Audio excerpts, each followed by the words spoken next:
What do you think the median student loan debt is in America right now? $40,000? 50? Maybe as high as 100? No. The median student loan debt in America right now is sitting just over $20,000. That's less debt than the average American has on a used car payment. And total student debt is 4 times smaller than the amount of money the stock market lost last Friday, and is almost identical to the amount of money that young people pay towards Social Security every single year. It's pennies in terms of the total US economy. And yet, every conversation around student loans treats it like this national epidemic that's ruining the lives of American families, all while ignoring the proven return on investment that college has on lifetime earnings and the insanely positive impact that education has had on productivity and the value of the US economy. Like I said, the median student debt is sitting between $20,000 and $24,000. And of the people who owe more than 25, over half of them have advanced degrees, like doctors, lawyers, and PhDs. This mythical 18-year-old who's taking out $100K for an art history degree just doesn't exist in the data. They are a severe outlier who we only hear about whenever finance podcasts use their stories as rage bait. They just aren't real. The overwhelming majority of graduates are able to handle their student loans,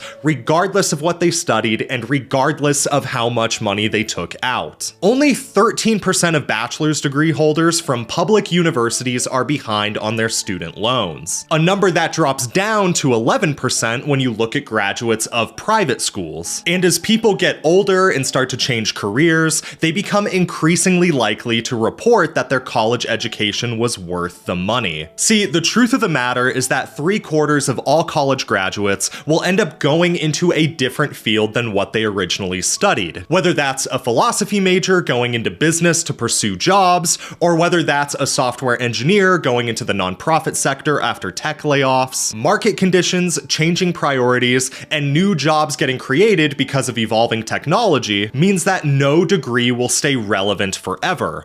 But that doesn't mean that a college degree is wasted just because somebody with a biology degree isn't working as a biologist. In fact, it's quite the opposite. The employer relations staff at universities are working day after day to make sure that the best companies, the best internships, and the best entry-level full-time jobs across industries are coming to their career fairs to recruit their students. It just wouldn't make sense for a company to post a real entry-level job on Indeed when they can take a single afternoon, go to a local university career fair, and have them spoon-feed them hundreds of interested candidates. That's why there are over 500,000 people working in talent acquisition across North America.